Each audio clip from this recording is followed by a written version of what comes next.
After surpassing $1 million of income in my first business, I was pretty happy with my progress. Because look, at the time, I was in my early 20s, and just a few years before that, I had started this landscaping company out of my sister's garage at the age of 16. And in fact, I had upgraded from my Subaru, which is a total piece of junk, and that's what I started my business with, is Army Green. It was $1,000. The back window was busted out because I had my compressor fall out as I went around a corner one day. And I could tell you, it was a terrible vehicle, but it got me by. But I had upgraded from that to a fleet of trucks, and here I was with the team, and we were doing projects across the Denver metro area. Now, my average project size at the time was between $20,000 and $25,000, and I had this portfolio book with pictures of all the projects that I had completed, and I would share it with my friends and my family, and oftentimes they'd give me compliments, and they would dote on me, and they're like, "Steve, these projects are so great. We can't believe you started a business at such a young age." And I thought, yeah, okay, life is pretty good. You know, people can see the value of my work. And then everything changed. I get this phone call from this guy one day, and he lived in Genesee, right at the base of the foothills of the Rocky Mountains, just right outside of Denver. Now, in this area, there are some beautiful homes, some sprawling mansions that are nestled within the trees and the boulders of the mountains. And people in this area have a lot of money. So I thought, oh my gosh, here's my opportunity to take my projects to the next level. This guy was interested in landscaping, so I was going to go up to his house and give him a bid. So finally that day arrived for the appointment. I drove up to his house. I got to the entrance of his home, and there's this big, beautiful gate. And I thought, wow, you know, this is going to be amazing. I drove through the gate, went up his meandering driveway, got to his house, and I met this individual. Then we walked around his property, and he started pointing out different areas of his yard where he wanted to do some landscaping. So he pointed over to the hillside, and he said, "I want to have a water feature coming down this hillside with some boulders, and I want it to wrap around the patio, and then let's do an outdoor kitchen over here and a fire pit over here, and can we do some lighting, and how about some perennials and some trees to screen this back area?" And I thought in my head, cha-ching, cha-ching, cha-ching, this project is going to be huge, right? Especially as it compared to my $20,000 jobs that I was doing back in the Denver metro area. So we go inside his house. I'm all pumped up. I'm so excited by this opportunity. He seems happy with everything. And he says, "Okay, Steve, can I see your portfolio and tell me more about yourself and your company?" So I passed him my book that I'm really proud of. Remember, the book that all my friends and my family were like, "Yeah, you know, these jobs are so great, Steve." So I passed him this book, and I'm explaining things about my company. And his face all of a sudden changed. And he flipped the pages. And as he flipped, he almost became more agitated, more frustrated. And I was like, what the heck's going on? And all of a sudden he looked at me and he's like, "Are you serious?" And I thought, yeah. "I'm serious? Yeah, serious about what?" And he's like, "Really? These are your jobs?"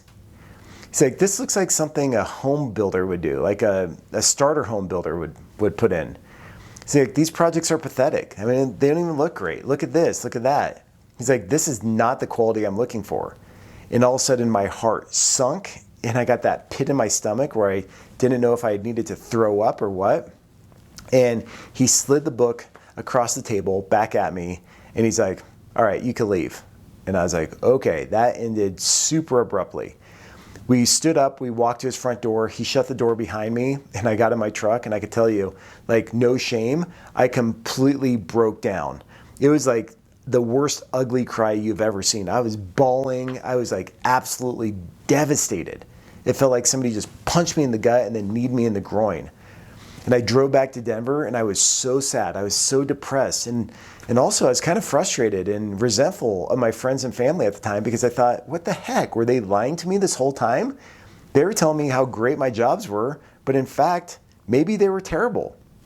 So I had my pity party, and I don't know how long it lasted, but I could tell you I was pretty depressed for a few days. I think I took the rest of the day off. Maybe I took a couple days off, and my team, they were probably like, what the heck happened to Steve? But it was at that moment that I reached this pivotal point, this crossroads in my business, where I decided, okay, I could be the victim and I could go down this path, or I could be like, you know what, screw this guy. That guy's an idiot, whatever, you know, I'm right. Or I could go down this other path and say, look, I'm going to put in place a strategy for my business so this never happens again, and so I can start doing the projects that I want to do. And I chose that path. I said, you know what? This guy is not going to destroy me. He's not going to impact my business. I'm going to use this pain as fuel, and I'm going to propel myself forward. But I had to change some major things, which I'll explain here in just a minute. I had to have a strategy in place, and I had to do things differently because what I was doing was not working. All right, it was working in the sense of my business was taking off and is growing, but I wasn't doing the projects that I wanted to do. So I had to change, number one, my brand and my identity. I got rid of that portfolio book. I stopped showing it to customers, and I hired professional photographers to capture the real essence of the jobs that I was going to be doing into the future. So I said to myself, instead of having 100 pictures of jobs, I'd rather just show up with 5 of my best pictures. So that's what I did. Moving forward, I said, okay, I'm going to redo my website. I'm going to change all the fonts. I'm going to change all the colors. I'm going to make everything cohesive. And when I'm working with companies, and oftentimes I'll go in and they don't have an established brand identity. They use different fonts. They have all different colors. Their website doesn't necessarily represent the quality of their work. And these are things that I had to change internally within my business. So I reinvested in my business. I radically transformed all my marketing content, the brand, my photos, just everything, just so my identity matched the market that I was going to pursue. Then I changed my market focus and position, and I started saying no to projects. And when I'm working with entrepreneurs, oftentimes this is really difficult, especially in the beginning when we're starting out, because we want to say yes to everybody because we want that revenue. But I could tell you, if you don't identify your right ideal customer profile, and if you don't stay disciplined by pursuing that ideal customer profile, and if you say yes to too many projects outside of this ideal customer profile, then you're going to start attracting people to your business. And guess what? Those people attract their friends who are similar to them. And then your ideal customer profile shifts. And the next thing you know, you're doing things that you don't want to do. And that was me in my landscape business. I was doing these $20,000 to $25,000 jobs, and they were basic. It's like rock, sod, sprinklers, and maybe a tree or two. I wasn't building water features. I wasn't doing outdoor kitchens. I wasn't building the outdoor spaces that I wanted to build. So I started saying no, and I got really focused on the market that I wanted to pursue. This required me to change my staff and hire architects and designers and more experienced people. I had to upskill my team, so I invested heavily in training. And like I said, that with the brand identity and the change in strategy with the market focus and position, then opened the door for success, real success. But also, I had to get rid of my pride. And I believe there's this pride cycle that we can all fall into. So think about it. Oftentimes when we're humble and we're hungry and we're starting out from nothing, we work really, really hard. And as a result of this hard work, oftentimes we're successful. And then this success breeds more success. The danger is, and this is what I fell into, is that oftentimes we can become prideful. And that was me. I started becoming prideful. I started believing that the success that I was achieving was all my own doing. And I thought, oh yeah, Steve, you're so great. Like, listen to everybody and all the good things they're saying. And I fell into this trap. So I was prideful. And then I definitely got humbled. I got slapped in the face by this guy, which I definitely needed. In retrospect, I am so grateful for this experience and for being like kicked in the groin, because it changed my entire path. So no resentment with this guy. Maybe he'll find my YouTube one day and he's like, Steve, that was me, right? And I'll say, okay, thank you so much. Let's have lunch. But no, I mean, out of all seriousness, I changed my market focus and position. I had to humble myself. I reinvested in my team, built the capabilities, redid the brand. All these strategies I put in place. Okay, let me say, all these initiatives I started pursuing to overcome my biggest strategic problem, which at the time was I was doing jobs and I was positioned in a marketplace that was super competitive, and the jobs were too small, so I couldn't achieve economies of scale. My team was taxed, I was taxed, and there's no way that I was going to be able to grow my business.